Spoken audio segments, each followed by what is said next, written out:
ጤና ይስጥልን የሰርክ ቤተሰቦች እንደምን አላችሁ? እንግዲህ እንደተለመደው ዛሬም ዕለታዊ ጉዳዮችን ይዤ መጥቻለሁ። እንግዲህ ሀገሪቱ አሁን ላይ ያለችበትን ነባራዊ ሁኔታ በተመለከተ ምን ላይ ደርሰናል የሚለው በጣም አስገራሚ ጉዳይ ነው።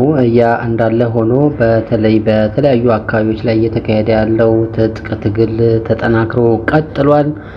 በአማራ ክልል ከጊዜ ወደ ጊዜ እያየለ የመጣው ጦርነት በማህበረሰቡ ላይ የደቀነው ቀውስ ወደር እና አቻ የሌለው ነው። ከጊዜ ወደ ጊዜ በጣም አይሏል። እውነት ለመናገር በተለይ ሰሞኑን በደቡብ ጎንደር አካባቢ እየተከናወነ ያለው የውጊያ ሁኔታ ፈጽሞ የተለየ ነው። አንዳንድ መረጃዎች እንደሚያመለክቱት በሰሞኑ ጦርነት ብቻ እዛው ደቡብ ጎንደር ዞን ብቻ ከ500 በላይ ሰዎች የህይወት ህልፈት እንዳጋጠማቸው ተዘግቧል። እንግዲህ ከዚህ ውስጥ 251 ምናምን የሚሆነው ሚሊሻ እንደሆነም ተመላክቷል። የሆነውን የአብይ አህመድ መንግስት ዛሬ መንግስት ነኝ እያለ እየተቀናጣ እንደውም ምርጫ አድርጋለሁ እያለ መከራውን እያየ ይገኛል። ይህንን መሰረት አድርጎ በነገራችን ላይ ያሬድ ኃይለማርያም የሰብአዊ መብት ተሟጋች ነው፣ ያው ብዙዎቻችሁ ታውቁታላችሁ። እና የብልጽግና መንግስት እውነት መንግስት ነው ወይ ብሎ 10 መለኪያዎችን አውጥቶ በዛ መሰረት ተንትኖ አስቀምጦታል በደንብ አድርጎ ማለት ነው። እና እንደውም የሰጠው ርዕስ ምንድነው? 10ቱ የብልጽግና መንግስት ክሽፈቶች ለአቅመ መንግስት ባልደረሳ ካለች የወደቀች ሀገር ሲል ጠርቶታል ማለት ነው። እንግዲህ ኢትዮጵያ አሁን ያለችበት ሁኔታ ማናችንም የምናውቀው ነው። እና ለአቅመ መንግስት ያልደረሰ አካል እጅ ላይ የወደቀች ሀገር ነች። እንግዲህ ጊዜ ጣላት ማለት ነው። እንግዲህ ያሬድ 10 መመዘኛዎችን አውጥቶ የብልጽግና መንግስት አለመሆኑን ያሳያል። እንግዲህ 10ሩ የመንግስትነት መመዘኛ ሂደቶች ምን ናቸው የሚለውን በተመለከተ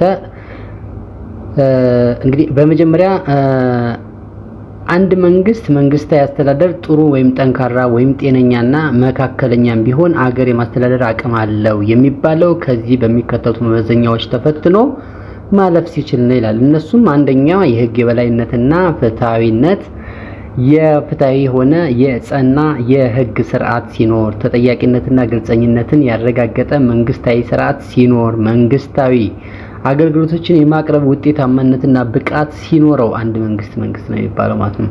የፖለቲካ መረጋጋትና ቅቡልነት ሲኖር ወይም ሲረጋገጥ፣ የተደላደለና የተረጋጋ ኢኮኖሚያዊ አቅም መፍጠር ሲቻል፣ ለህዝብ ጥያቄዎችና ፍላጎቶች በበቂ ሁኔታ ምላሽ መስጠት የሚችልና የረጅም ጊዜ ግቦችን ሊያሳካ የሚችል ፖሊሲና እቅዶች ያሉት፣ ዘላቂ ሰላምና መረጋጋትን መፍጠር የቻለ ሲሆን የአገሪቱን ግዛቶች በበቂ ሁኔታ ማስጠበቅና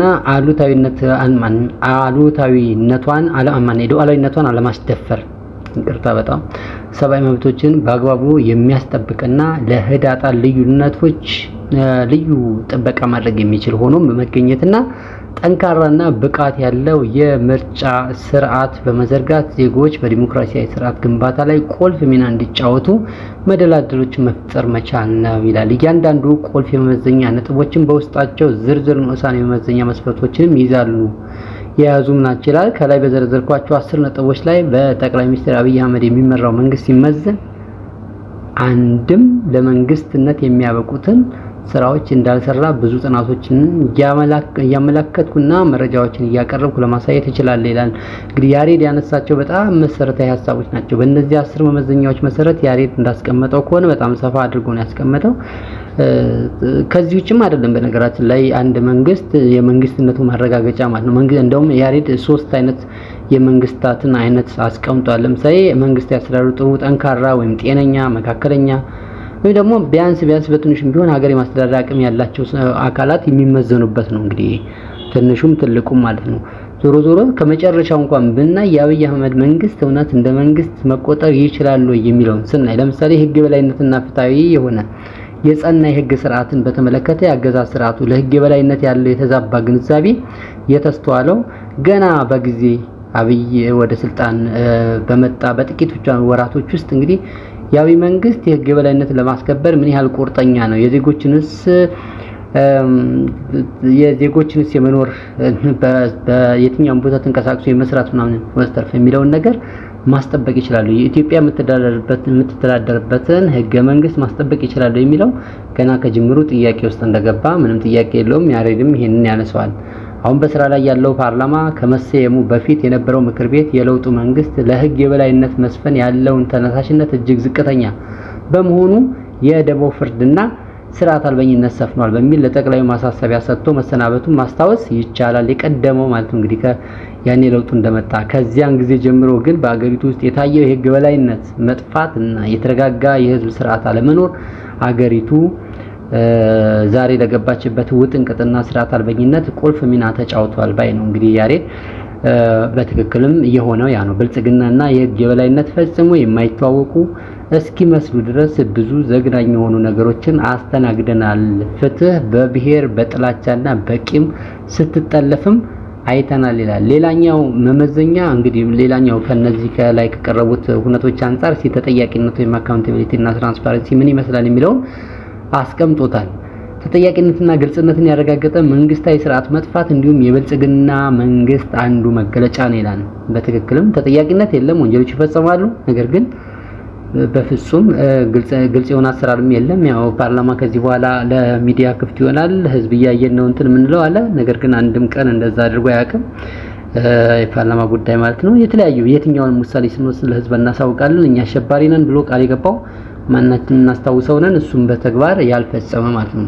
ከጠቅላይ አንስቶ በየደረጃ ያሉ ሹማምንት ለፈጸሟቸው ከሙስና አንስቶ በጦርነት ወቅት ለተፈጸሙ አስከፊ ዓለም አቀፍ ወንጀሎችና የሰብአዊ መብት ጥሰቶች ተጠያቂ የለም። ወንጀለኞች በነፃነት ጠያቂ ሳይኖራቸው የሚንጎባለሉበትና የሚሾሙበት ግፉአን የሚሳደዱባት ሀገር ሆናለች። ማን? ኢትዮጵያ እንደምናየው ማለት ነው።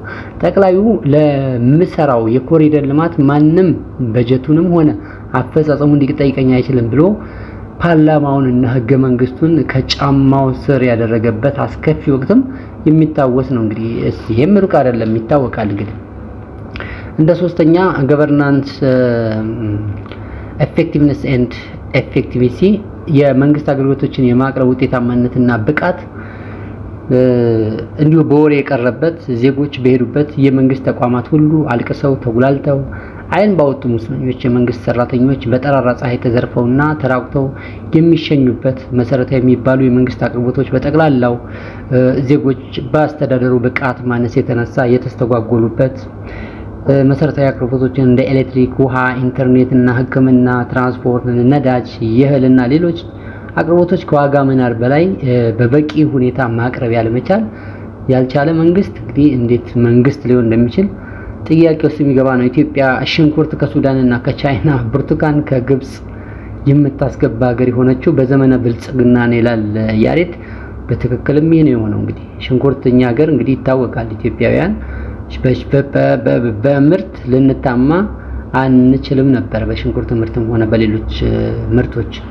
ነገር ግን ያው የብልጽግና መንግስት የፖሊሲም ሆነ የአመራር ክሽፈት ስላለበት እንደ መንግስትም የሚቆጠር ስላልሆነ ይህ ሁኔታ ሊፈጠር ችሏል ማለት ነው። በአራተኛ መንገድ የተቀመጠው የፖለቲካ መረጋጋትና ቅቡልነት መጥፋት የሚያመላክት ነው። እንግዲህ የፖለቲካ መረጋጋትና ቅቡልነት መጥፋት ሌላው የብልጽግና መንግስት ዋነኛ መገለጫ ነው። ጠቅላዩ በማጭበርበርና ኢህአዴግን አፍርሰው የቅርብ ወዳጆቻቸውን አቶ ለማ መገርሳን ክደው ብልጽግናን ከፈጠሩበት ዕለት አንስቶ ላለፉት 7 ዓመታት 8 እየሆነ ነው። ኢትዮጵያ ውስጥ የፖለቲካ መረጋጋት ሙሉ በሙሉ ሊባል በሚችል ደረጃ ጠፍቷል። በኦሮሚያ፣ በትግራይ፣ በአማራና በአፋር የተከሰቱ ጦርነቶችና ግጭቶች፣ በቤንሻንጉል ጉሙዝ የተከሰቱትን ግጭቶችና አለመረጋጋቶች፣ በጋምቤላም አልፎ አልፎ የሚታዩ ጥቃቶች ከአገዛዝ ስርዓቱ ቅቡልነት ማጣት ጋር የተያያዙ የፖለቲካ አለመረጋጋቶች የፈጠሯቸው ናቸው። ዛሬም አገሪቱ በግጭትና የጦርነት አውድ ውስጥ ትገኛለች። ብልጽግና ጦርነትን መጥመቅና መጀመር የሚችለው ያህል ጦርነትን አቁሞ ዘላቂ ሰላም ለማምጣት የሚያስችል ፍላጎት ብቻ ሳይሆን ብቃትም ያለው ድርጅት አለመሆኑን በበቂ ሁኔታ ታይቷል። እዚህ ጋር ያሬድ የተሳሳተ ይመስለኛል፣ ይቅርታ ይደረግልኝና ምክንያቱም ምንድነው የብልጽግና መንግስት የሚፈልገው ሰላም አይደለም። የብልጽግና መንግስት በተለያየ አጋጣሚ አንደኛ የዜጋውን ቁጥር መቀነስ ይፈልጋል፣ ከየትኛውም ብሔረሰብ እንዲሞት ይፈልጋል፣ በዋናነት አማራ፣ በዋናነት ሰሜኖቹ።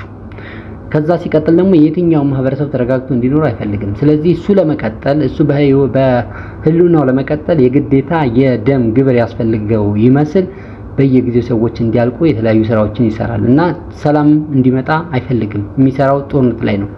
ለዛ ነው ማስቆም አለመቻል ራሱን የቻለ ነገር ሆኖ በእርግጥ አቅም የለውም የማስቆምም የመጀመር ግን የመተንኮስ ስለሆነ ምንም ይሄ ቀላል ነው ነገር መፈለግ በዛ መንገድ የሚታወቅ ነው ማለት ነው። አምስተኛው ኢኮኖሚክ ፐርፎርማንስ የሚለው ነው። የተደላደለና የተረጋጋ ኢኮኖሚ አቅም መፍጠር አለመቻሉን የማህበረሰቡ የዕለት ተዕለት ኑሮ ከሚናገረው በላይ የዓለም አቀፍ አበዳሪ ተቋማት ሳይቀር ለመጀመሪያ ጊዜ ሀገሪቱ ብድሯን መክፈል የማያስችልበት ደረጃ ላይ የደረሰች መሆኗን ለዓለም ያጋለጡት በአብይ አህመድ አስተዳደር ዘመን ነው ይላል። እንግዲህ የአገሪቱ ሀብትና ገንዘብ በሁለት መንገድ ሲባክን ተስተውሏል። አንደኛው ማቆሚያ የሌለውና የሀገሪቱን በጀት እንክት አድርጎ እየበላ ያለው የእርስ በርስ ጦርነት ነው ይላል። እንግዲህ ጦርነቱ በሁለት መልኩ የሀገርን ሀብት ያቆረቁዛል። አንደኛው ጦርነቱ ለማካሄድ ውድ የሆነ የጦር መሳሪያና ድሮኖችን ለመግዛትና ለሰራዊቱ አቅርቦት ለማሟላት የሚወጣው በጀት በብዙ እጥፍ መጨመሩ ነው። ሁለተኛው ደግሞ በጦርነቱ የሚወድሙ ተቋማት፣ ፋብሪካዎች፣ መንደሮች፣ የግለሰብ ሀብትና የሚፈናቀለው ህዝብ ብዛት።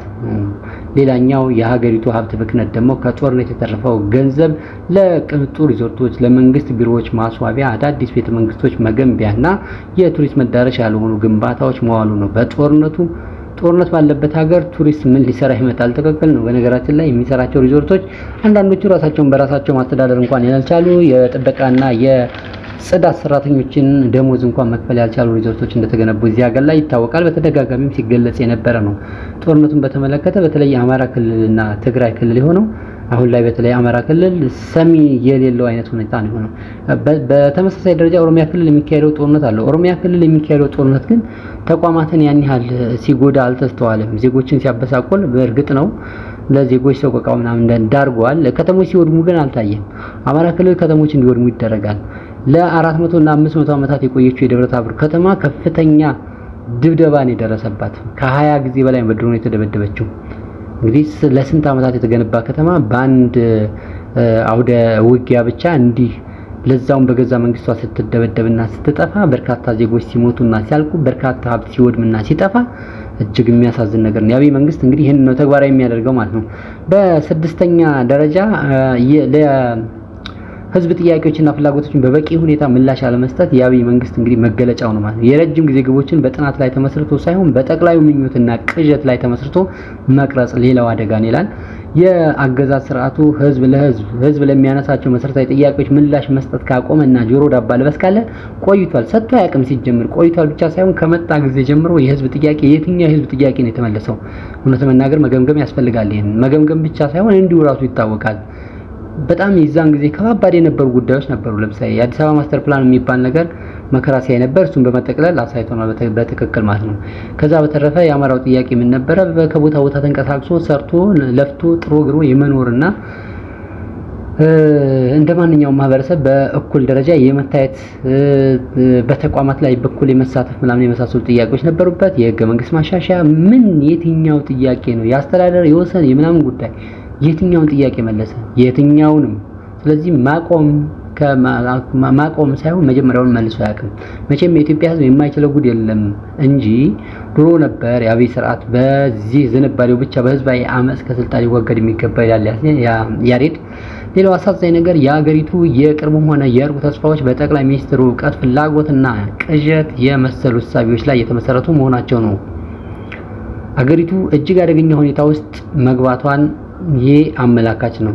ምክንያቱም በአንድ ግለሰብ እሳቤና ቅዠት ብቻ እንዴት ሀገር ይመራል?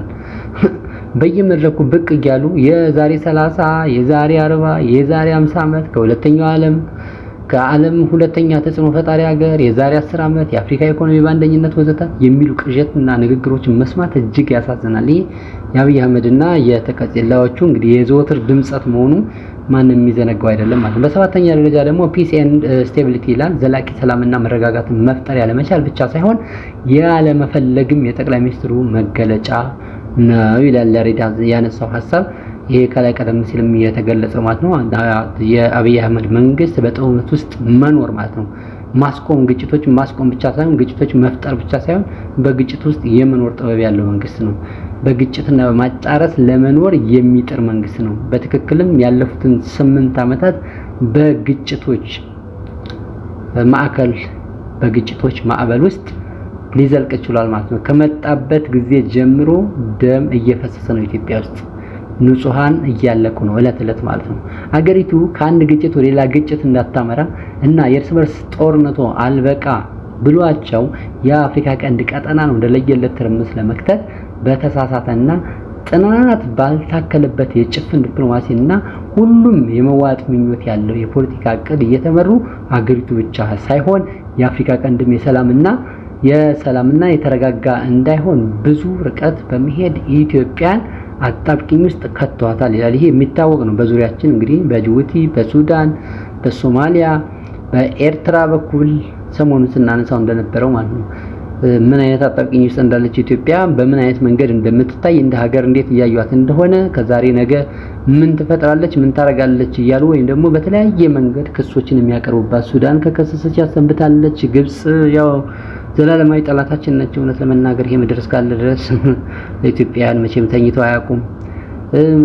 ጅቡቲ ካቅሟ በእኛ ቋት እየተሰፈረላት ነገር ግን ኢትዮጵያውያን በድሮን ለመጨፍጨፍ የበቃች ሀገር ሚጢጢ እድሜ ለኢትዮጵያ ማለቷን ትታ እንግዲህ ኢትዮጵያን መጨፍጨፍ የያዘች። ይህ ሁሉ የመጣው በአብይ አህመድ አገዛዝ ዝርክርክነት ነው። የአብይ አህመድ መንግስት አለመሆኑ ማሳያዎች ናቸው። 8ኛው ነጥብ ላይ ደርሰናል። የሀገሪቱ ግዛቶች በበቂ ሁኔታ ማስጠበቅና ሉዓላዊነቷን ማስከበር አለመቻላቸውም እንዲሁ የአደባባይ ሚስጥር ነው ይላል ያሬድ። ኤርትራን ጋብዘው በትግራይ በማስገባት በማስወረርና የገዛ ህዝባቸውን ከማስጨፍጨፍ አንስቶ ኢትዮጵያን የሱዳንና የደቡብ ሱዳን ታጣቂዎች እንዳሻቸው የሚፈነጩባት ሀገር አድርገዋታል ይላል ያሬድ። የሱዳን ታጣቂዎች ቤንሻንጉል ጉሙዝ ውስጥ አስገብቶ ማሰልጠን አገሪቱ ዩኤኢ ወይም ደግሞ የተባበሩት አረብ ኤሚሬት የአፍሪካ ቀንድን ለማተራመስ እንደ ልቧ መሳሪያ የምታራግፍባትና እስከመቼውም ጊዜ በላይ ወይም በከፋ ሁኔታ ኢትዮጵያ ለውጭ ኃይሎች ወረራ ተጋለጠችበትን ሁኔታ ፈጥሯል ይላል የአብይ አህመድ መንግስት። እንግዲህ ቀደም ሲል እንዳልነው ሰሞኑን ስናነሳው እንደነበረው ማለት ነው።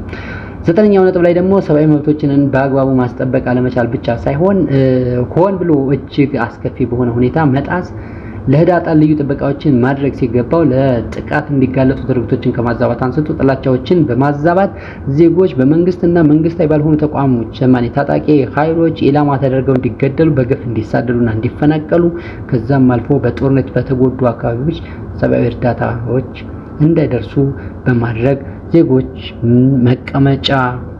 መቀጣጫ የሚያደርግ ስርዓት ፈጥረዋል ይላል። እንግዲህ እንደሚታወቀው ከፍ ሲልም እንዳነሳሁት በተለይ አሁን የአማራ ህዝብ ማይኖሪቲ ሆኖ በሚኖርበት አካባቢ ወይም ደግሞ ክርስቲያኑ ማህበረሰብ ማይኖሪቲ ሆኖ በሚኖርበት አካባቢ በስፋት እንዲጠቃ እያደረገ በዚህ አይነት መንገድ የሰው ልጅን ሰው ሆኖ የመኖር መብትን እየተጋፋ ያለ ስርዓት ነው ማለት ይሄ መንግስት ልንለው ፈጽሞ አንችልም ማለት ነው። የመጨረሻው ነጥብና 10ኛው ጠንካራና ብቃት ያለው የምርጫ ስርዓት በመዘርጋት በዜጎች በዲሞክራሲያዊ ስርዓት ግንባታ ላይ ቁልፍ ሚና እንዲጫወቱ ማድረግ፣ መደላድሎችን መፍጠር ሲገባ ምርጫውን ለስልጣናቸው መቀጠልና የግብ ስርዓቱን ለማጽናኛነት በማዋል ኢትዮጵያ ውስጥ ታይተው የነበሩ የዲሞክራሲ ጭላንጭሎች እንዲዳፈኑና እንዲጠፉ አድርገዋል። የአብይ አህመድ መንግስት እንግዲህ ዋነኛ መገለጫው ይሄ ነው ማለት ነው። አሁን የሚካሄደው 7ኛው ሀገር አቀፍ ምርጫ ግፍንና አፈናን ከማጽናት የዘለለ ሚና እንደማይኖረው ተደርጎ የተዘጋጀ በመሆኑ ቀደም ብሎ ይህን ነገር ለማስቆም ወይም ደግሞ ህዝቡ በተለያየ መንገድ ትግል ማድረግ ይኖርበታል ብሎ ማሰብ ይቻላል። እንግዲህ ያሬድ ያነሳው ሐሳብ እዚህ ላይ ያበቃል ማለት ነው። እነዚህን 10ሩን የመንግስት ክሽፈትን ማሳያ ነጥቦችን ተንተን አድርጎ እንደዚህ አቅርቧቸዋል ማለት ነው። የሆነ ሆኖ እንግዲህ አብይ አህመድ መንግስት ዛሬም አሁንም ምርጫ አካሄዳለሁ እያለ መከራውን እያየ ይገኛል ማለት ነው። ክቡራን አድማጮቼ እስከ መጨረሻው ተከታተላችሁኝ ከሆነ እጅግ በጣም ላመሰግናችሁ እወዳለሁ። ገጻችን ላይክ፣ ሼር እና ሰብስክራይብ በማድረግ ቤተሰብነታችሁን ታጸኑ ዘንድ እና እኔም እንድሰራ ተገፋፉኝ ዘንድ ጠይቃለሁ።